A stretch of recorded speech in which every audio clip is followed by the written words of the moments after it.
Vamos a hablar de Fiona y Cake y el problema del existencialismo que se presenta en la serie, que si te das cuenta está representado principalmente en Simon.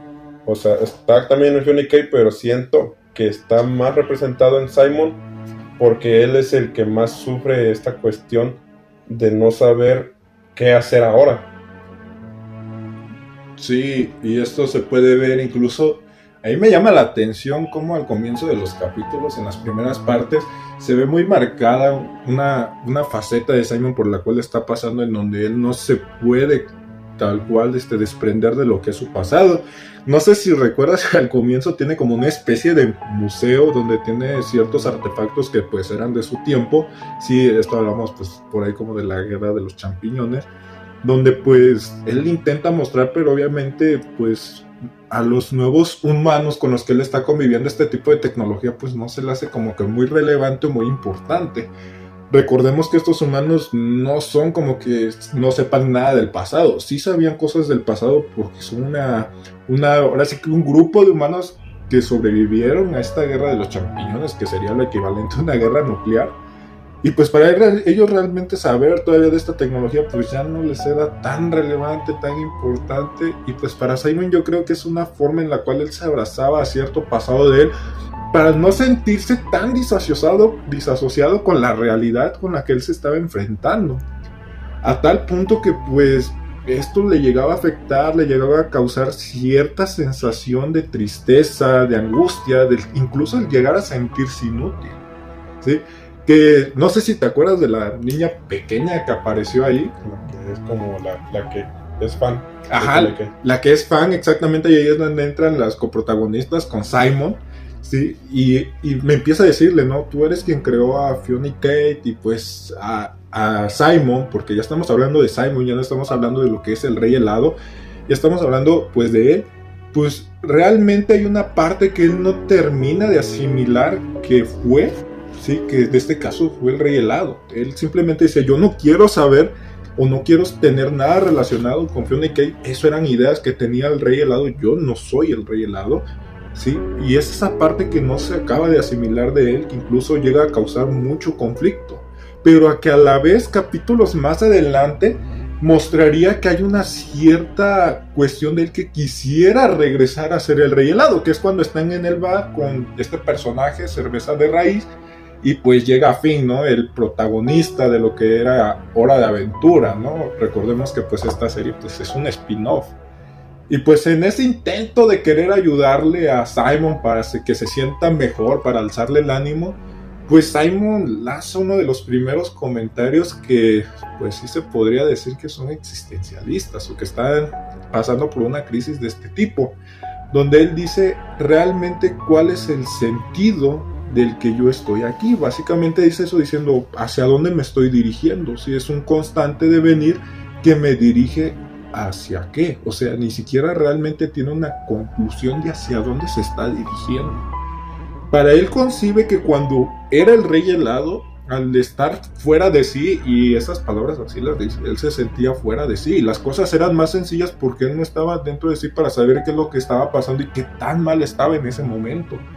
Pero tampoco se preocupaba porque encajara o cumpliera ciertos paradigmas para poder estar en esta nueva sociedad. ¿Sí? La vida era más sencilla porque simplemente no tenía una conciencia que lo llevara a cuestionarse sobre todo lo que estaba haciendo. Pero por ejemplo, aquí, ¿tú crees que entonces Simon no sé si no encuentra el sentido de sí, pero por esta nueva sociedad, la que ya es muy diferente a la que él conocía, que por eso mismo lo del museo, en donde hasta ya es que sale el perro con la grabadora y que dice que qué es esto y qué es esto? Entonces sería como que no encuentras el sentido de existencia, pero porque en sí mismo no se encuentra actuando como actúa la sociedad de ahora, ¿no? O sea, ya no es lo mismo, pues ya es que ya la sociedad actual en la que se encuentra ya es más como que matan dragones, salvan mundos y figuras y que conviven con criaturas raras.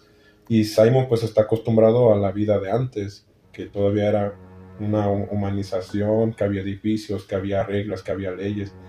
Y ahorita al no haber nada, pues no se siente adecuado, y ahí también entra la importancia de lo que dices, que cuando él era el rey helado, pues siendo el rey helado, él no le tomaba importancia que a las normas, que a las leyes, y es que hasta hacía sus cosas, pues así que hacía su relajo, que criticaba gente. Secuestraba a las personas, a las princesas en este caso.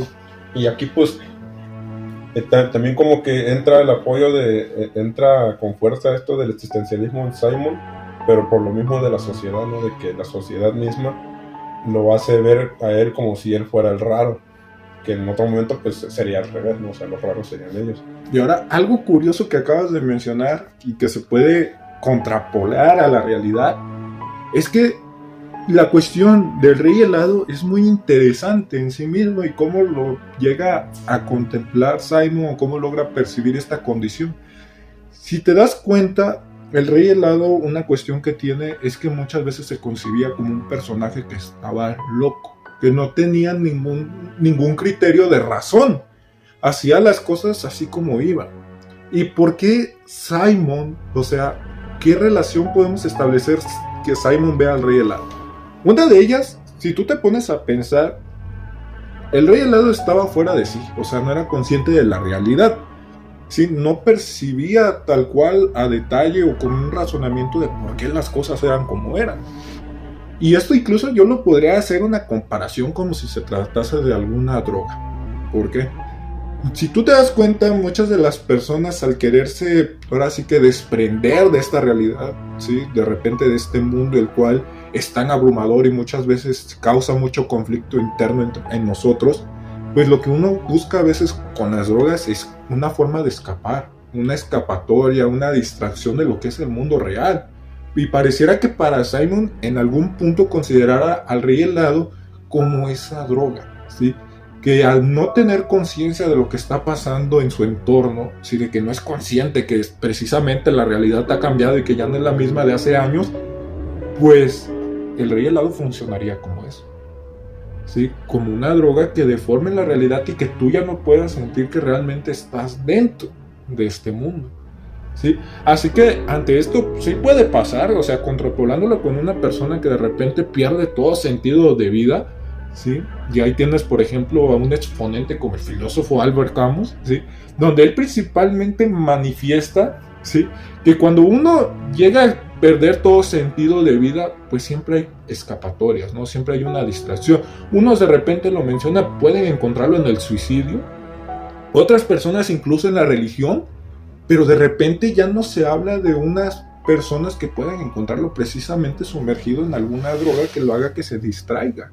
Ya ni siquiera que intenta afrontar los problemas, sino que se distraiga, ¿sí? Y ahí es donde entrarían las drogas. Sería parte de sufrir una crisis existencialista, ¿sí? Donde tú simplemente ya no quieres saber nada del mundo. Y yo considero que eso podría ser una de las cosas que esté pasando Simon, y que esté considerando regresar incluso a ser el rey helado, porque él dice, yo me imagino otra vez, o a veces incluso me he visto fingiendo que soy el rey helado, ¿sí? ¿Para qué? Para un poco distanciarse de esta nueva realidad en la que él no se siente que logra encajar completamente.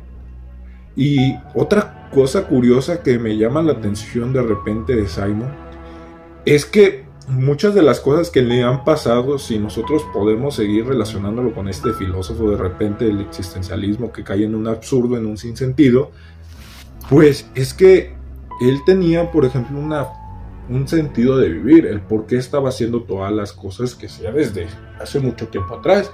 Cuando hubo lo de la guerra de los champiñones, pues encontró a esta niña que se llamaba Marceline. Él tenía un propósito por el cual tenía que seguir adelante, ¿sí? Por el cual se puso la corona, ¿sí? Era el querer protegerla, el querer defenderla, y lo hacía a toda costa, ¿sí? Importándole ahora sí que muy poco su integridad de él a fin de protegerla.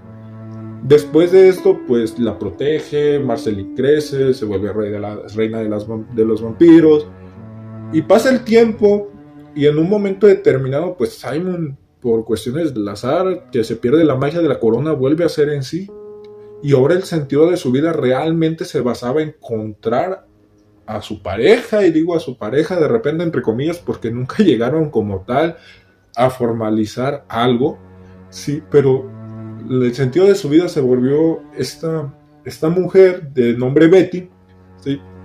Y entonces Betty, a través de este portal que abren en el espacio y el tiempo para poderse ver y decirle pues adiós Simon, pues ella atraviesa el portal y pues Simon está muriendo porque la corona, la magia de la corona es lo que lo mantenía vivo. ¿Sí? Betty está aquí, ya no desapareció, ya está en esta realidad, ya está con él en el presente. Y lo que hace Betty es pues recuperar la corona para que tenga sus poderes de nuevo y él no pueda morir por la vejez. Entonces, después de esto, pues Betty, al ver que Simon vuelve a ser el rey helado y está totalmente loco, pues ahora su sentido de Betty era volver a Simon de nuevo a su forma original, la que fuera Simon Petticoat y ya no el rey helado. Y en eso pues se aventura, ¿no? Hasta que llega el punto en el que se vuelve Gulp, que es la manifestación del caos y del mal puro, ¿sí?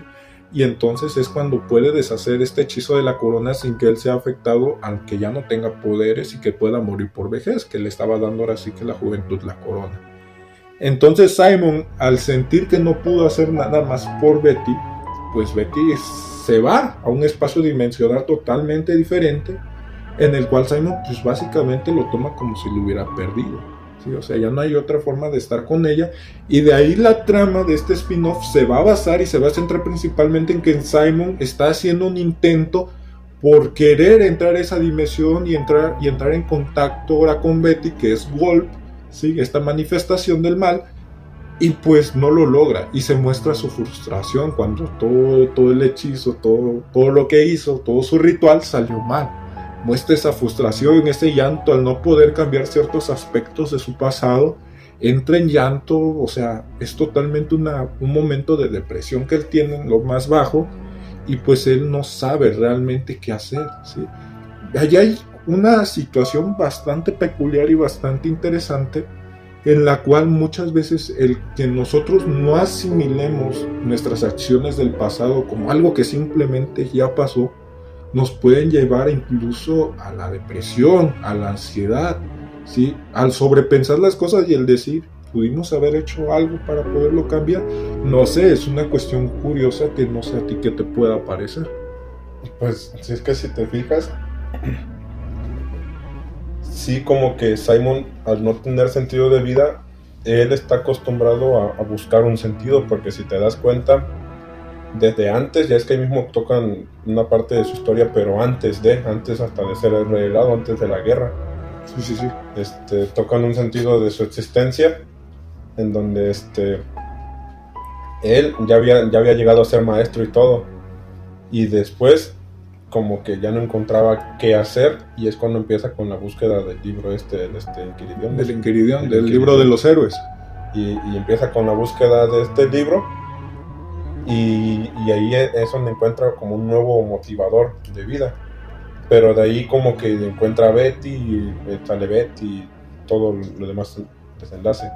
Y aquí al momento de lo que mencionas, que Simon entra en depresión, es cuando él empieza a intentar entrar al mundo de Gore, en donde por accidente es que trae de un mundo diferente al mundo donde está él, ahora sí que está Fiona y Kate, y ahí es donde empieza a desarrollarse todo el problema pues que se presenta en la serie.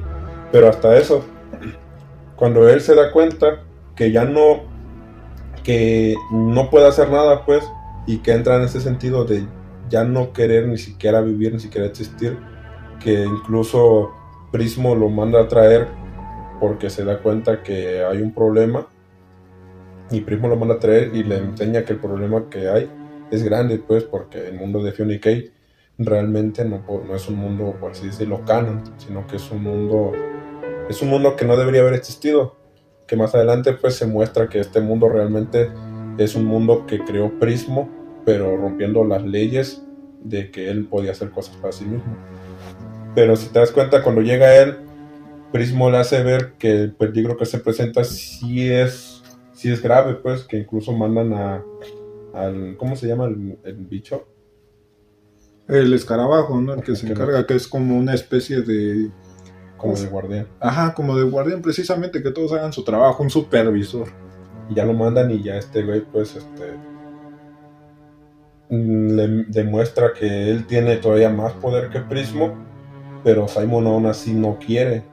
y es en donde empiezan a ver todo este detalle de la trama, que incluso llega un punto donde la misma Fiona y Kate, al enterarse que son una creación de Simon, y que ven que Simon no tiene sentido de vida, entonces también llegan a un punto donde, pero eso es un punto corto, pues, donde ellas dicen que si él no tiene sentido de vida y ellas son creación de él, por lo tanto ellas no tienen tampoco sentido de vida. Pero esto después se pierde cuando Fiona y Kate quieren a fuerzas tener su propio mundo y se pelean contra el escarabajo y hacen su desastre y viajan pues por los universos. Y algo curioso precisamente que se puede ver en ese apartado es que pues obviamente pues uno como persona, suponiendo que tuviéramos un mundo en la cabeza, no sé, pues tú al no tener un sentido de vida, pues obviamente muchas veces se requieren que a lo mejor este hombre pues se va a terminar suicidando, ¿no? Y obviamente a su mundo de Fiona y Kate, al estar dentro de la cabeza de Simon, pues también correría peligro, o sea, jamás iba a llegar a concretar, y ahí mismo se caería en otra cuestión existencialista, donde, a ver, supongamos que nuestro mundo, que nuestra realidad, pues depende de alguien más, y si ese alguien más muere, nosotros morimos. O sea, ¿cuál sería el sentido de que todo lo que hemos hecho durante estos años, o sea, cuál sería el sentido si al final no íbamos a llegar a nada? Y realmente es algo que a partir de repente este impulso por querer sobrevivir de Fiona y Kate, de mantener su mundo vivo, pues es un proceso en el cual Simon se está dando cuenta que a partir de las diversas realidades en las cuales ellos van explorando para poder conseguir una corona y así mantener su mundo de Fiona y Kate salvo, pues Simon se va dando cuenta, sí, y va asimilando muchas cosas de su pasado que él no podía cambiar. Es consciente durante este proceso y va haciendo conciencia que realmente hay cosas que uno no puede controlar. Y a veces hay este impulso en la humanidad de querer tener todo bajo control, creer que todas las cosas lleguen a depender de uno, que uno nace con una cierta finalidad definida o ya determinada, cuando realmente no es así. Y es en este proceso en el que ellos se van dando cuenta que precisamente su realidad y su vida como tal no tiene un sentido por sí mismo, no, sino que ellos se dan cuenta que a partir de sus decisiones es como ellos van construyendo su camino, ¿sí? Y es en ese proceso precisamente en el que Simon se da cuenta que incluso cuando se topa el Lich, si eres consciente, ¿no? ¿Qué dijo el Lich cuando lo encontraron totalmente desolado? Que entran a la cueva, ¿no? Y está el Lich en una esquina y los empieza a gobernar con su mente, y el Lich hasta les dice, ¿no? Que si hubieran sido otros tiempos les haría sentir el peor de los dolores, y de ahí es donde los libera, y que el Lich les empieza a comentar pues no todo esto de que a él cuando hizo todo lo que realmente quería hacer, él cumplió todas sus metas, pero una vez cumplidas ya no tenía que hacer. Y entró también en este sentido donde ya no sabía qué hacer con él, ya no sabía qué iba a pasar con él. Pero el Lich, si te das cuenta, él definitivamente no supo qué hacer. Y eso que mencionas de tener control, no sé si te acuerdas, creo que es en el episodio como 8, no es como en el episodio 7, en donde va ya con Gore, y que entonces lo traslada al cuerpo de otro ser, del conejito este. A ver, que sería su reencarnación de Phil. Y ya está curioso porque ves que para que él pueda saber cómo encontrar o cómo darle el poder de la corona, él va a donde está ahora sí que la biblioteca, y tiene la biblioteca, pero resulta que el libro no es como lo conocemos, sino que para conocer el final tienes que hacerlo como un juego en donde vas tomando decisiones y todo eso. Y al final resulta que al final del libro, por las decisiones que tomó Simon, pues fracasó. Hasta realmente era que o podía salvar a la personaje que iba con el personaje del libro, o no la podía salvar. Pero aquí está lo curioso, ¿no? Que si la salvaba, entonces la personaje se salvaba, pero iba a perder todas sus memorias, y ahora sí que no iba a tener sentido el libro. Pero si no la salvaba, pues se moría. Y aquí entra lo curioso, porque Simon se da cuenta de este final y él mismo se dice que no le gusta el final y que es un desastre, y lo hacen ver que el final llegó ahí porque él, todas las decisiones que tomó fueron gracias a que quería ser él el que dominaba, y no le dio nunca la oportunidad de participar a la personaje secundaria, de una decisión. Pues ya es que hasta dice el libro, pues que parece que en lugar de comer quesadillas comimos tacos. O sea, hasta en la más mínima decisión Simon quiso tener siempre la palabra, y ahí es donde entra este sentido, dice, de querer tener poder, y al momento de ya no tenerlo es en donde entra en el absurdo de qué van a hacer ahora. Sí, y precisamente en esa parte donde Simon hace una autorreflexión a partir de ese libro, ¿no? Que es como un libro donde tú vas tomando ciertas decisiones y te van contando una narrativa, ¿no?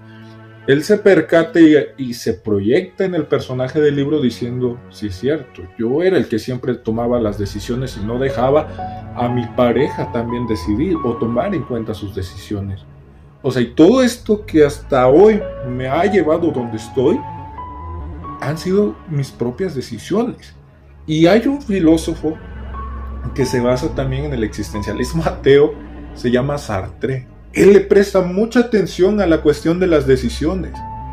Él precisamente menciona que cada uno de nosotros, ¿sí?, no hay nada determinado y que realmente nuestras decisiones son las que nos llevan hasta donde estamos, ¿sí? O sea, si el mundo lo percibimos como es porque así nosotros lo hemos decidido. Si nosotros somos como somos, no se refiere precisamente que por el contexto. A ver, el contexto sí puede influir, pero ¿el contexto a ti te determina totalmente? Es evidentemente que no, ¿sí? Tú puedes nacer de repente en una comunidad pobre, una comunidad muy rica, pero eso no es garantía de que tú vas a ser rico, que tú vas a ser pobre. Realmente la garantía de que tú vas a llegar a algún lado es tus decisiones que vayas tomando. Y es evidente, tú no siempre vas a controlar las consecuencias que estas decisiones van a tener. Obviamente va a haber decisiones que de alguna manera tú inconscientemente no hayas visto que a futuro pudiera pasar algo negativo para ti o incluso para otras personas. Pero Sartre precisamente se basa en la idea de que cada quien se tiene que hacer responsable de sus propias decisiones y cómo lo externo influye en la cuestión interna de nosotros, ¿sí? Cómo nosotros decidimos afrontar la vida, ¿sí? Y ahí es donde entra una cuestión bien interesante, ¿sí? Que nuestras decisiones son las que nos van a llevar donde queremos estar. O incluso hay una cuestión aquí particular que nosotros a lo mejor a futuro queremos hacer otras cosas, pero inconscientemente nos damos cuenta que realmente nos estamos dejando guiar por ideas que se nos han metido en la cabeza de repente por presión o por pasiones momentáneas. Y cuando llegamos a ese punto donde queremos llegar, en el caso de Lich, que tenía la idea de exterminar toda la vida del mundo, pues llega a ese punto, cumple su deseo, el decir ya exterminé la vida, y se sienta. En el momento pudo haber sentido satisfacción, sí, pero con el paso del tiempo, al ver que ya no había vida y que su sentido de vida de él era exterminar la propia vida, y si ya no hay vida que exterminar, entonces ¿qué hago? O sea, él mismo, a partir de sus decisiones, creyendo que realmente era lo que quería, llega a ese punto y se da cuenta que realmente no es lo que quería. Porque ahora todo objetivo, todo sentido de vida lo llevaron a un momento donde se da cuenta que todo lo que hizo es absurdo, que realmente él no se siente ni siquiera completo para ese momento. Y ahí un filósofo, Albert Camus, pues diría, normalmente o comúnmente o a veces, eso que nos da el sentido de vida también termina siendo todo lo contrario, nos termina quitando ese sentido de vida también, ¿sí? Y es ahí donde uno se percata cómo nuestras decisiones van influyendo en lo que hoy somos. Y Simon, que es el principal exponente de todo este proceso, ¿sí?, de autorreflexión, de autoasimilación, pues él se da cuenta cuando llega con Golp, a partir de que se abre un portal, si caen con Golp, el Lich también, pues ¿qué hace el Lich? El Lich pues le empieza a reclamar, ¿no? A Golp, o sea, ya extinguí toda la vida, ¿qué más quieres que haga? ¿Qué más puedo hacer? Igual simplemente como una deidad que no le importa nada, pues ¿qué hace? Lo transforma en una figura geométrica y lo lanza alrededor de su órbita, ¿sí? O sea, realmente su sentido de vida no tenía ningún sentido de vida definido, ¿sí? O sea, Walt no le atribuyó algo determinado, no le dijo tú vas a exterminar la vida, fueron sus decisiones de Leech, ¿sí? O sea, no hubo de otra. Él con sus ideales que quería seguir o llegar a ser la manifestación del caos como lo es Walt, siguió ese transcurso, siguió esa línea creyendo que iba a tener esa remuneración de ser igual que él, cosa que no fue así. Su vida se basó en creencias que realmente no llegaron a nada. Lo volvió una figura geométrica y ya está. ¿Sí? Punto, se murió, no hay más. ¿Sí? ¿Y qué pasa? Pues también Simon pues quiere reclamar a Betty, que ahora es Walt, ¿sí? Y le quiere reclamar pues esa cuestión, ¿no? Que por qué nunca le dijo nada, que por qué hizo lo que hizo, por qué se volvió Walt, por qué lo quiso salvar a él. Y pues Betty de alguna manera lo transporta en sus memorias, ¿sí? Lo hace ver sus memorias y se da cuenta que no simplemente fueron decisiones de Simon, ¿sí? Que no fue el único que decidió. Betty también por su parte decidió entregarse plenamente a Simon, por amor si tú quieres verlo así, pero era su sentido de existir de Betty, seguir a Simon. Y eso pues es lo que llevó a Betty a ser Walt. O sea, y ella asimila que ella decide ser Walt porque lo quiere, porque lo ama. Al final de cuentas fue su decisión de ella. Y cuando Simon quiere volverse a poner la corona, pues Betty lo detiene y ahí es cuando lo manda con Sherby, que es la reencarnación de Finn, donde va a ver el libro, ¿no? Y es ahí donde Simon también se da cuenta que fueron sus decisiones y fueron las decisiones de Betty, ¿sí? Ambos tomaron cada quien sus decisiones y cuando él hace conciencia de esto, pues pasa a lo que es a Simon un diente de león, ¿no? Y se lo manda a Fiona y Cake, atribuyendo a que ellos podían decidir si su mundo era canon o no. O sea, las decisiones correspondían a ellos a partir de un deseo. Y ellos cumplen su deseo tomando la decisión de que quieren existir en el multiverso. Cosa curiosa que más adelante se plasmaría en un recuerdo donde ellos están en un camión y pues Simon en su imaginación cree que se va a ir con Betty a su cuestión de estudios cuando realmente su camino era distinto, que cada quien se hubiera separado, ¿sí? Y Simon retrocede y dice, es que esto no pasó así. O sea, asimila que las decisiones fueron distintas, que lo que hizo fue distinto y que eso es una mera imaginación. Y Betty en ese transcurso le dice, efectivamente, las cosas no fueron así. Y Simon termina por despedirse diciendo que pues, las cosas las pudo hacer distintas, pero realmente no fueron así. Betty le contesta y cada quien de nosotros tomó sus propias decisiones. Para proceder a despedirse y le dice Betty, fuiste una experiencia maravillosa, y hay que poner énfasis aquí en experiencia. Betty se refiere a una experiencia, ¿sí? Y después Simon le contesta, y tú lo fuiste todo para mí. O sea, ahí hay una cuestión bien padre, bien interesante, donde la vida realmente se trata de experiencias, no lo que lleguemos a hacer, no, se trata realmente de la experiencia, el sentimiento que vivimos en ese momento, las decisiones que tomamos, y al final eso se vuelve un todo. Si la vida no se trata de un solo fin, no se trata de un inicio, se trata de un conjunto de experiencias que se hacen y que te llevan hasta el punto donde estás hoy. Eso es lo que se puede percibir o que logro percibir en esta serie spin-off. Pero por ejemplo, aquí, si nos retomamos al inicio, de que pues, como dices, de que se tiene que vivir por experiencias, por eso mismo es que cuando Finn se encuentra a Simon ahí ahí tomando, no sé qué era, pero era como chocolate, una especie de cerveza. Ajá. Y están tomando y él le dice, yo te voy a ayudar, pero realmente Simon comprendió mal, ¿no? Porque Simon pensaba que Finn quería que fuera como él, cuando realmente Finn quería nada más que disfrutara, que se enfocara en vivir, en disfrutarlo, no tanto en que Simon se convirtiera en Finn. Y por eso es que también ya a finales de la serie, es que cuando Simon comprende esto, de que visita a Betty, y Betty lo hace ver, que realmente todo pasó por las decisiones que él tomó, y que no debe tomárselo tan personal, sino como experiencias, es que al final ya se ve un Simon diferente, ¿no? Ya no se ve un Simon como lo vimos al inicio de la serie, no se ve un Simon deprimido, un Simon apagado, sino que ya se ve un Simon que incluso hay una escena donde está montando un dragón, que se ve que vuelve al mismo bar, pero ya no está en el mismo rincón, ya está conviviendo, ya es un Simon que ya no vive que ya no vive buscando un objetivo, un sentido de ser, sino que es un Simon que vive al día. Y eso es lo interesante, lo curioso de este final de la serie. Un Simon que ya ni siquiera vive en el pasado ni tampoco atormentado con lo que hará el futuro. No vive con la depresión del pasado, pero tampoco con la ansiedad del futuro. Precisamente un Simon que está viviendo cada experiencia, y por experiencia podemos entender un sentimiento tras cada aventura, precisamente como él hace, ¿no?